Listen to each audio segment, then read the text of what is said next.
Todos os domingos eu venho para EBD. Venha conhecer, espero por você.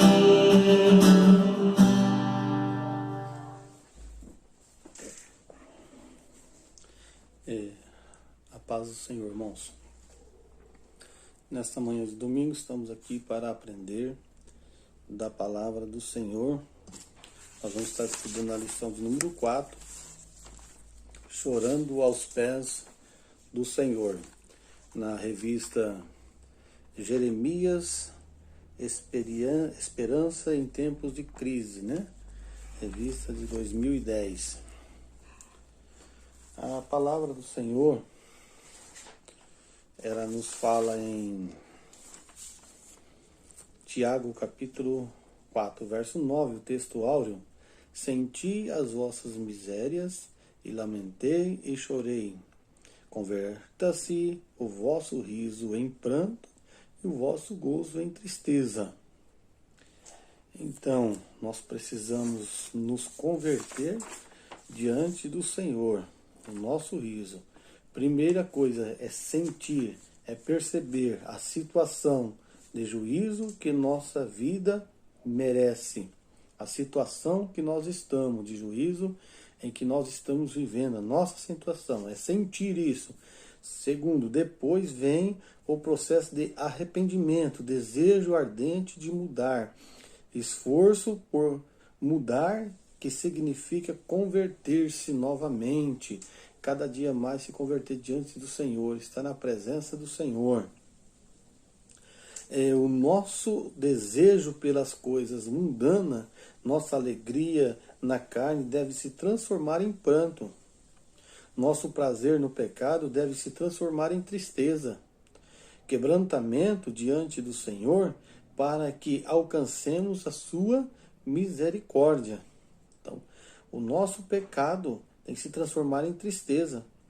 Os desejos têm que se transformar em pranto, né? Diante do Senhor. Verdade prática, quebrantamento nos diante de Deus. Somente assim haveremos de viver um grande e singular avivamento. Ele quer que vai operar maravilha no meio do seu povo, mas é preciso chorar aos pés do Senhor. Quebrantamento significa vaso quebrado, decisão de mudança, de reconstrução, e se reconstruir na presença do Senhor, se quebrantar, chorar aos pés do Senhor.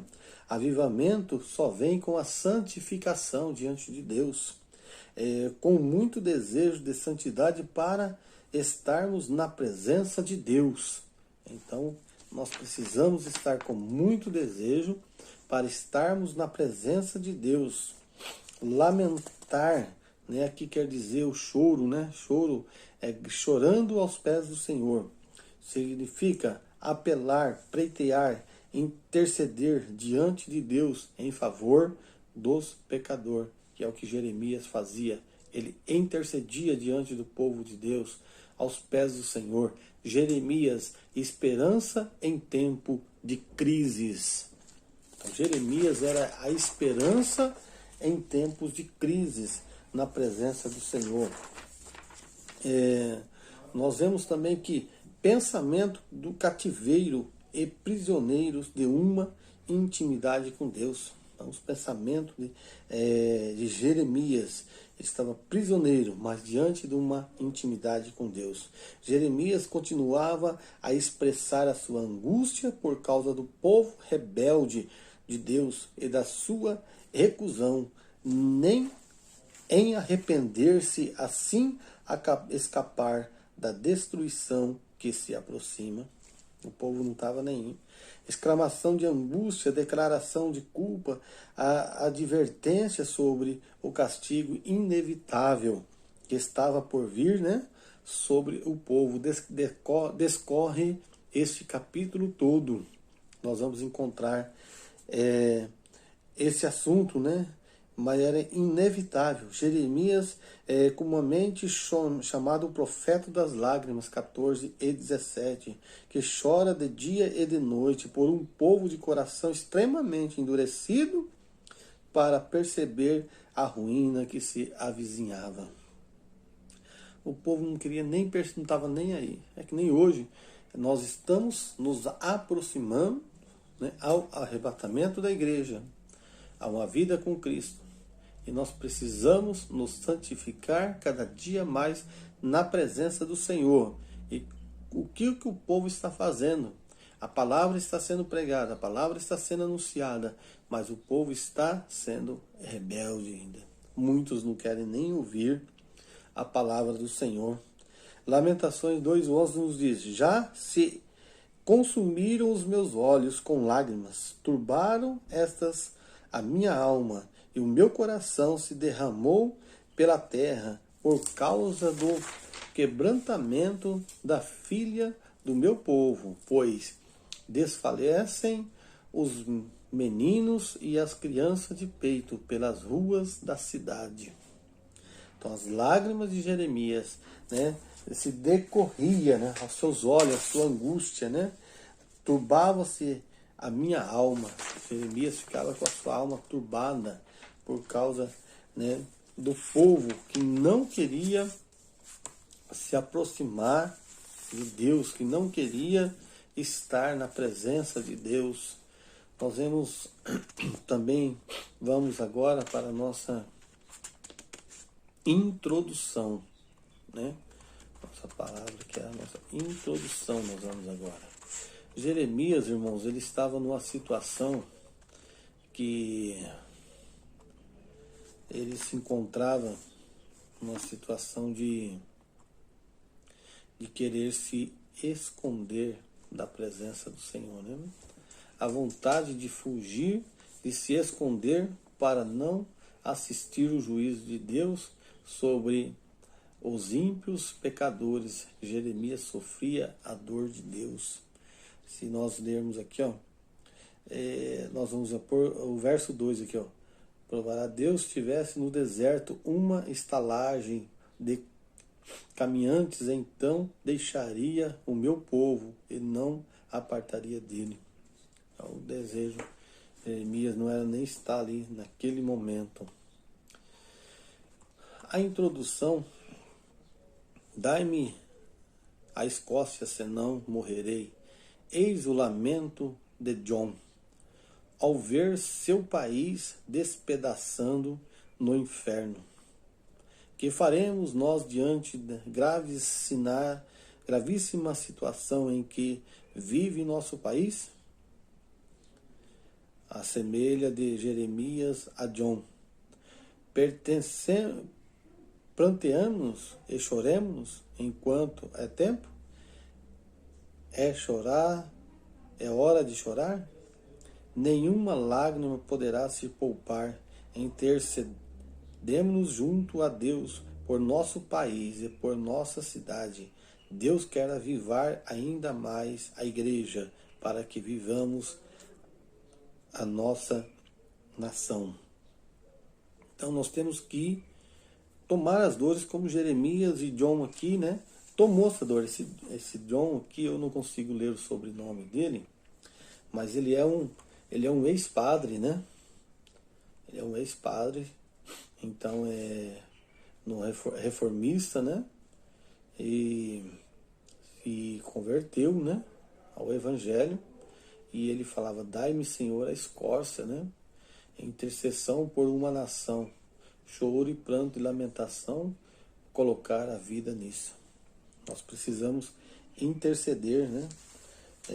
Porque o próprio povo tornava-se infiel à aliança com Deus. Relembramos fatos de importância na história de Jeremias, que ele sempre estava ali, né? Aqueles que nos dias de jejum, sofrimento, em memória de Jerusalém destruída, antes na Semana Santa, né? Muitos usam isso, né, para fins próprios, mas nós temos que relembrar o valor da situação que estava passando. A nação de Israel perderia seu relacionamento de aliança com Deus por falta de conhecimento da aliança. Por falta de conhecimento, o povo perece, né? A palavra do Senhor diz assim, ó, em Oséias capítulo 4 e o versículo 6, o meu povo foi destruído porque lhes faltou conhecimento. Quando nos falta conhecimento, nós começamos a ser destruídos pelo próprio adversário, né? Ele nos destrói. Então precisamos estar na presença de Deus. Os sacerdotes que eram os responsáveis por ensinar a lei deveriam ser punidos por ignorar o seu esquecimento, por se esquecer dela.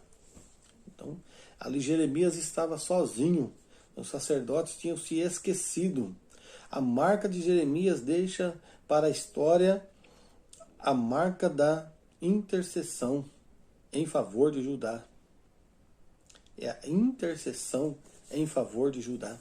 Então ele intercedia ao povo diante de Deus.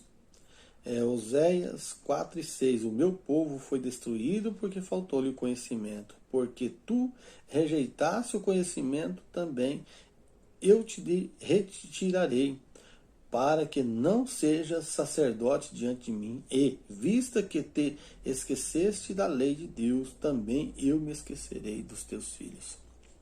Nós não podemos nos esquecer da lei de Deus. Nós temos que nos cada dia mais se aproximar a Deus. O primeiro tópico nos diz assim, durante todo o seu ministério, outras coisas não fez Jeremias, senão lamentar a sorte do rebelde e rebelado povo de Judá. Do rebelde e rebelado povo de Judá. Era um povo rebelde, era um povo que se rebelou, né, insolente, né, que debochava, que não deu nenhum crédito, conhecida as palavras do profeta. Ele debochava de Jeremias, não dava crédito à pregação de Jeremias. Ele ansiava pela solidão, desejava a morte. Então o povo era um povo rebelde, né? Um povo que não queria se aproximar. Jeremias que mata os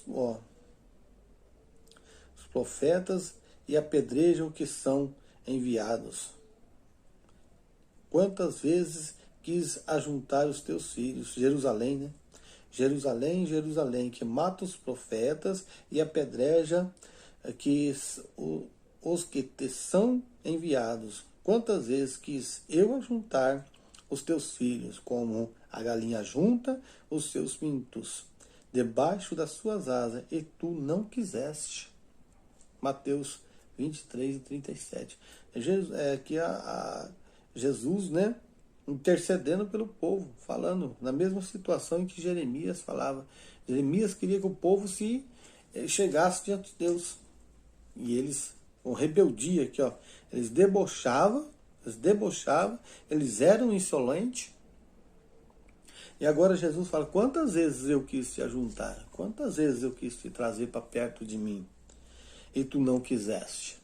É o que acontece hoje. Deus está tratando com o povo, tratando com o ser humano, tratando com as nações, mas falta o quê? Amor, né? O povo parece estar mais rebelde ainda, né?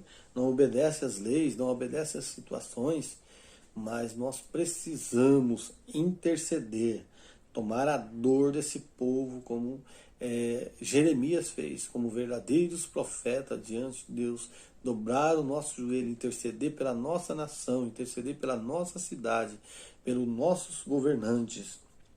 Olha lá, assim como os judeus contemporâneos de Jeremias, Jerusalém estava insensível a Deus, e o unigênito chora e lamenta profundamente por todos os perdidos e por causa da cidade amada, que em breve seria destruída. uma roda de acontecimento que se repete na história da nação escolhida. Vai vir a grande destruição. Da mesma forma, não vai ser diferente. Né? Nós vemos aí que vem os 7 anos de tribulação, vem a mudança, novo céu, nova terra. E o povo não se converte a Deus. O povo não quer ouvir os profetas, da mesma forma que na época de Jeremias, né? Da mesma forma quando Jesus pregou, quando Jesus profetizou, né? Eles não queriam ouvir. Agora nós vamos, segundo ponto, antes lastimável o estado moral e espiritual de seu povo. Desmanchava-se em lamentos. Porventura, o Deus a minha cabeça se tornasse em águas e os meus olhos em uma fonte de lágrimas. Então choraria de dia e de noite os mortos da filha do meu povo. Texto 9 e versículo 1 de Jeremias. Então o povo, Jeremias chorava pelo povo, mas o povo não queria saber da situação em que ele estava passando. Né? Porventura, né? Porventura o Senhor sermos conhecidos também pelo epiteto de Jeremias, que privilégio seria refletir os sentimentos divinos, né? Refletir, né, que Deus está sentindo, que Jesus está sentindo com uma nação que está caminhando para uma grande destruição, né? O segundo tópico, lamento de Samuel. Vamos ver a lamentação de Samuel.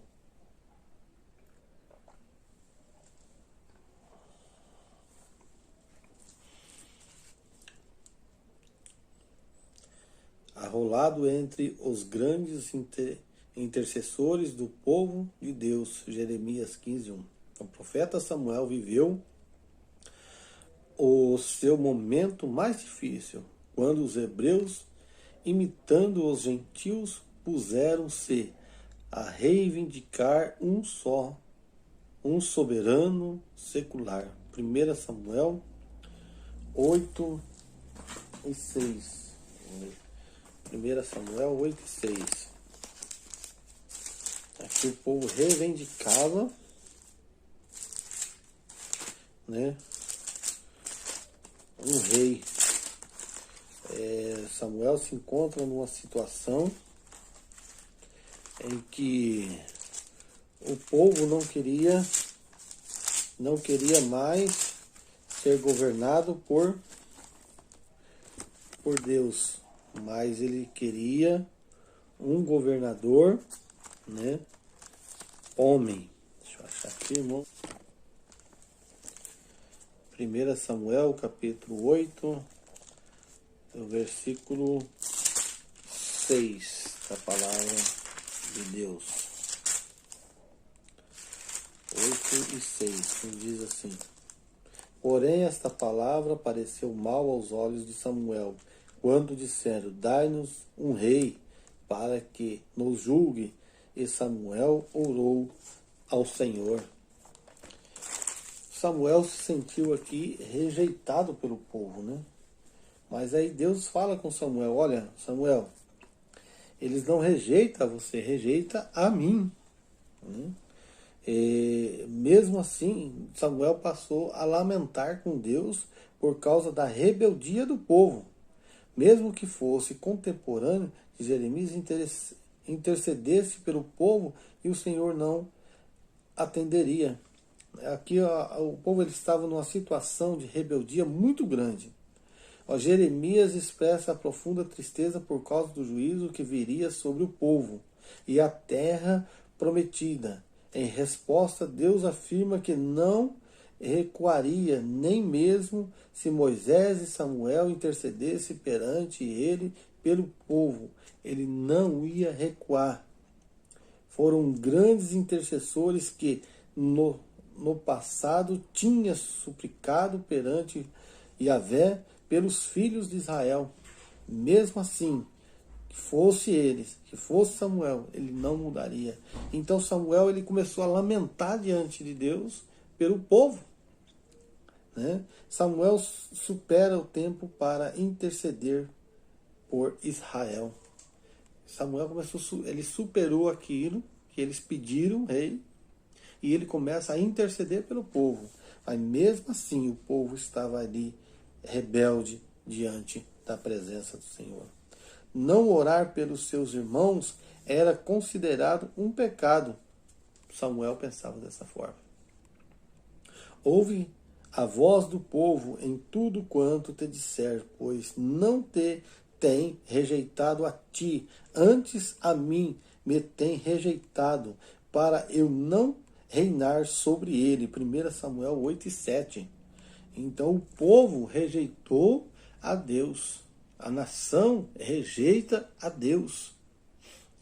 A nação clama, né? Os ímpios, né? Aqueles que não conhecem a palavra de Deus, por falta de conhecimento, eles pecam, eles clamam a Maria, eles clamam a José, eles clamam a tantos deuses e esquecem que há um Deus soberano sobre a face da terra que intercede por nós. Não estará Deus lamentando também por nós? Como estamos diante do Senhor Jesus? Ele ainda é o nosso rei? Ele ainda é o nosso rei? Ou já o trocamos por coisas de nenhum valor? Ainda lhe aceitamos a soberania? Já coroamos o mundo como o nosso amo e Senhor? Como está a nossa situação diante de Deus, né? Nesses tempos de crise? Como que nós estamos nos comportando diante do Senhor? A nação aqui, né, ela coroou, né, Saul como rei, né? Elas queriam um homem, né? Não, nós queremos um homem, alguém que governe como outras nações, né? Semelhante aos gentios. Quem nos governa? Como que nós... Ele ainda é o nosso Deus? Ele ainda é o nosso rei? Ele ainda é o nosso Senhor? Ou temos trocado por coisas de menos valor? Né? Não estará Deus lamentando também por nós? É fatos que nós temos que refletir, né?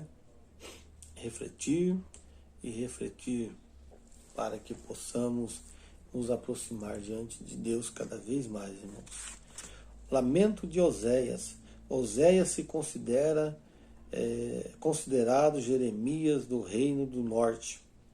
A semelhança do profeta das lágrimas, muito sofreu por causa dos apostasia das 10 tribos. Foi através dele que o Senhor lançou um dos mais inexplicáveis lamentos das Sagradas Escrituras. O meu povo foi destruído porque lhe faltou conhecimento. Mais uma vez aqui o autor, ele traz a nossa memória, Oséias 4:6. Irmãos, nós temos que conhecer a Bíblia.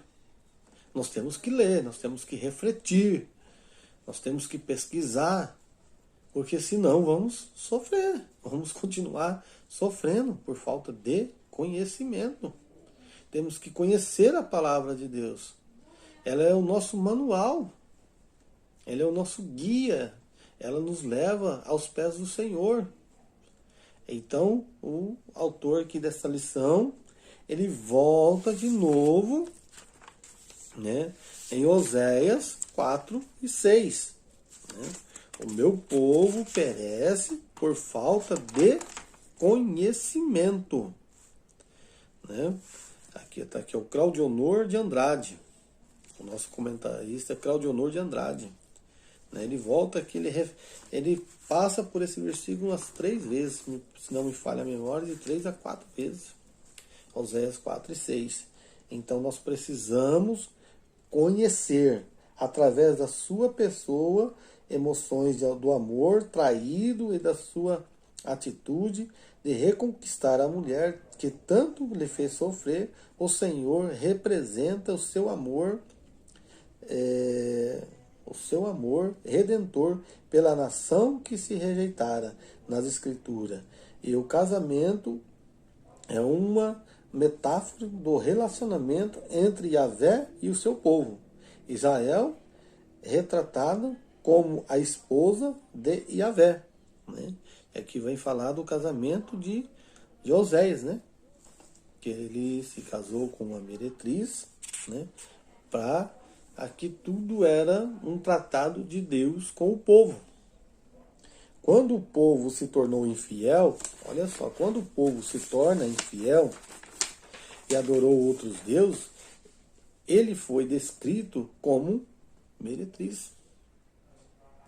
Quando o povo se tornou infiel, olha só, quando o povo se tornou infiel e ele foram atrás de outros deuses, né? Ele foi descrito como meretriz. Jeremias 3:1.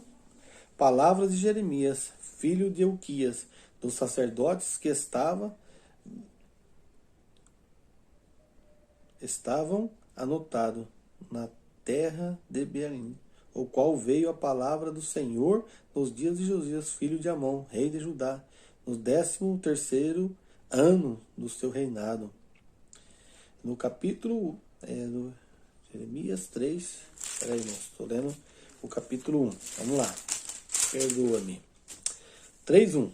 Eles dizem: se um homem despedir sua mulher e ela se ausentar dele e se ajuntar a outro homem, porventura tornará ela mais? Não se poluirá de toda aquela terra? Certo?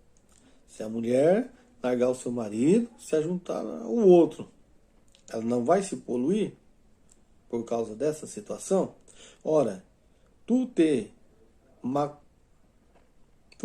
calaste com muitas amantes, mas ainda assim torna para mim, diz o Senhor. Amante dos deuses, amante da luxúria, amante do orgulho, amante de tantas e tantas coisas, né? Aí se torna para Deus novamente. Olha que interessante, olha, irmão, que peso que tem essa palavra. Olha como que Deus está falando conosco. Então Israel estava naquela situação, irmãos. Naquela situação de amante de muitos, né? E Jeremias, vamos lá de novo, Jeremias 3, gostaria de ler para os irmãos Jeremias 3:8, o versículo 3:8, que nos diz assim, ó: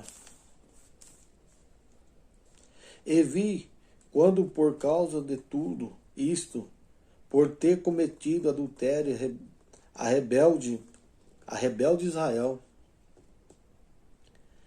e despido, ele dei o seu libelo de divórcio, que a leivosa Judá, sua irmã, não temeu, mas foi-se e também ela mesma se prostituiu. O povo estava numa situação que não queria ouvir a palavra de Deus.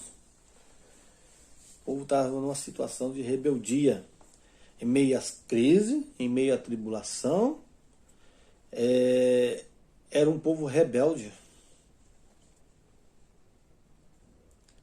Deus quer mudar, sabe?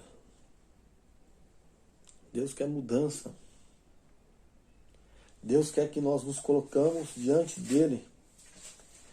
Deus quer que nós nos convertemos novamente diante do Senhor, dele. Depois vem o processo de arrependimento, desejo ardente de mudança, esforço por mudar, que significa converter-se. É isso que Deus quer.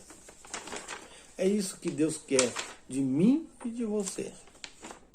É isso que Deus quer da igreja, é isso que Deus quer da nação. Uma conversão, uma vida de santidade. Ó. O avivamento só vem com santidade, com santificação, com muito desejo de santidade para estarmos na presença de Deus. A nossa vida ela tem que mudar diante do Senhor. Nós temos que nos aproximar cada vez mais diante de Cristo, para não perder a nossa salvação, para não perder a nossa comunhão diante de Deus. Oséias lamentou e intercedeu ao Senhor ao ver a apostasia alastrando-se pelas tribos de Judá. O povo estava se postatando diante de Deus. Estava esquecendo quem era o seu Deus. Nós precisamos, irmãos. Aleluia. Preciso cada dia mais me santificar diante de Deus. Preciso mudar a minha vida. Senhor, tem misericórdia e nos ajuda, Senhor. Paulo, lamento de Paulo. Dos lamentos anunciados por Paulo, este é um dos mais eloquentes. Ó insensato Gálatas, que vos fascinou para não obedecer à verdade, e vós, perante os olhos de quem Jesus Cristo foi já apresentado como crucificado. Gálatas 3:1.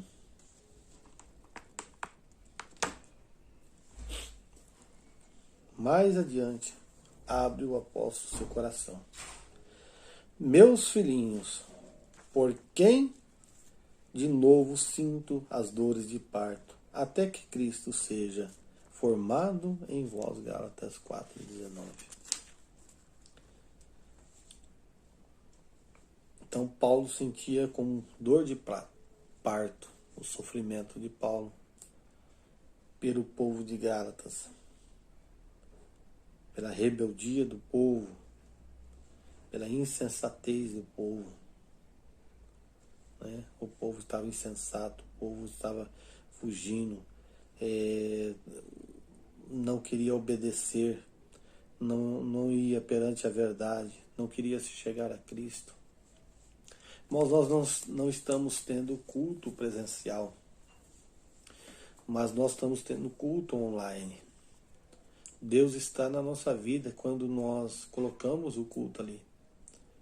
Colocamos no celular, no notebook, no computador, na televisão. Não é só para ligar, para fazer números ou para dizer, estou aqui. Liga o celular, deixa lá, né, parado, né? Põe um somzinho baixinho, né? E continua assistindo, a televisão, cadê? O controle não está aqui. Né? Só que mudando, só que mudando de canal e o celular está lá, o culto rodando. Não, irmãos. Aquele tempo é do Senhor. É nos colocar na presença do Senhor. É sentir juntamente com o pastor aí, a sua equipe que está ali produzindo aquele culto online, a presença do Senhor junto com eles.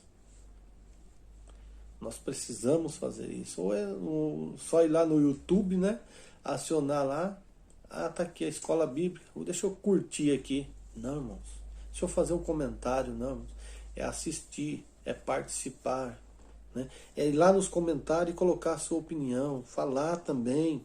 Entendeu? Dar o seu like e falar também ali. Digitar a sua opinião. É participar. É o mesmo culto que nós estivéssemos na presença do Senhor dentro do templo, adorando a Deus.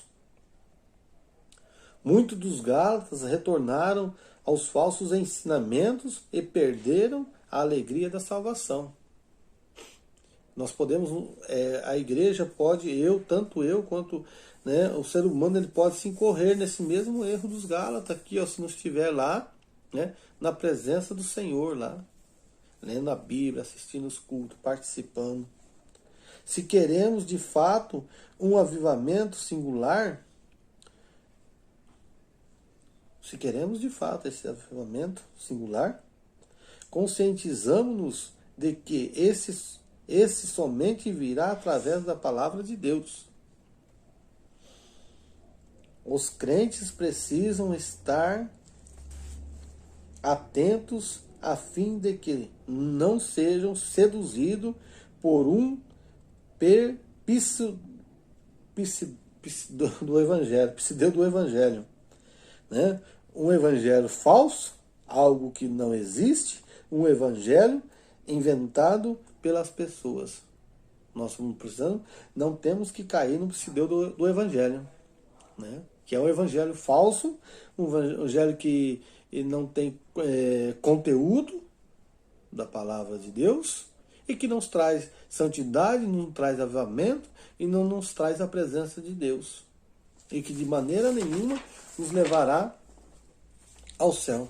Então precisamos estar na presença do Senhor todos os momentos da nossa vida. Conclusão: é hora de clamar e chorar diante de Deus.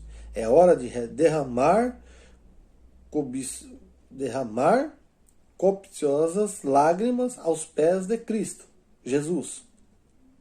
Rogamos-lhe por um avivamento que nos remete ao cenáculo. Se chorarmos por um avivamento, seremos consolados por uma poderosa visitação do Espírito Santo. Sim, a hora de chorar aos pés do Cordeiro de Deus, nenhuma lágrima pode ser poupada. Então precisamos chorar aos pés do Senhor e nenhuma lágrima ser poupada. Amém, irmãos? Que Deus abençoe e fique na paz do Senhor. Um bom domingo e uma próspera semana na presença de Deus.